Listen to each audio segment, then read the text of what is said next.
சட்டப்பேரவை தேர்தல் நெருங்கி வரும் நிலையில் அரசியல் கட்சிகள் கூட்டணி அமைக்கும் முயற்சியில் தீவிரம் காட்டி வருகின்றனர். இந்த நிலையில் தேர்தல் களம் தொடர்பாக சிறிய கட்சிகளின் நிலைப்பாடு குறித்த ஒரு செய்தி தொகுப்பை பார்க்கலாம்.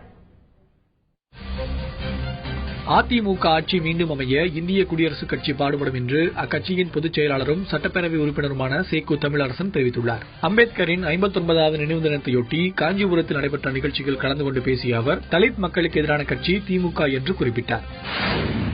சட்டப்பேரவைத் தேர்தலில் திமுகவுடன் கூட்டணி தொடரும் என்று பெருந்தலைவர் மக்கள் கட்சித் தலைவர் என் தனபாலன் தெரிவித்துள்ளார். நெல்லை மாவட்டம் வள்ளியூரில் நிகழ்ச்சி ஒன்றில் கலந்து கொண்ட பின் செய்தியாளர்களிடம் பேசிய அவர், மீனவர்கள் பிரச்சினையில் மத்திய மாநில அரசுகள் நாடகமாடி வருவதாக குற்றம் சாட்டினார். பாஜக தலைமையிலான தேசிய ஜனநாயக கூட்டணியில் புதிய நீதி கட்சி நீடிக்கும் என்று அக்கட்சியின் நிறுவனர் ஏசி சண்முகம் தெரிவித்துள்ளார். வேலூர் மாவட்டம் வாணியம்பாடியில் கட்சி நிர்வாகிகள் கூட்டத்தில் கலந்து கொண்ட பின் செய்தியாளர்களிடம் பேசிய அவர், பலமான கூட்டணி அமைவதை பொறுத்தே தேர்தலில் வெற்றி வாய்ப்பை கூற முடியும் என்றார்.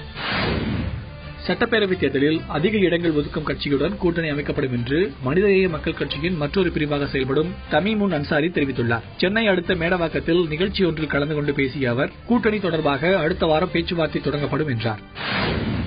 தமிழகத்தில் கனமழையால் பாதிக்கப்பட்ட இடங்கள் மீண்டும் இயல்பு நிலைக்கு திரும்பியதற்கு முதலமைச்சர் ஜெயலலிதாவின் முயற்சியே காரணம் என்று பார்வர்ட் பிளாக் கட்சியின் மாநில பொதுச் செயலாளர் கதிரவன் தெரிவித்துள்ளார். திருப்பூரில் நடைபெற்ற அக்கட்சியின் 9வது தொழிற்சங்க மாநாட்டில் கலந்து கொண்டு பேசிய அவர், 2021ஆம் ஆண்டு தேர்தலில் பார்வர்ட் பிளாக் கட்சி இல்லாமல் எந்த கட்சியும் ஆட்சி அமைக்க முடியாது என்றார்.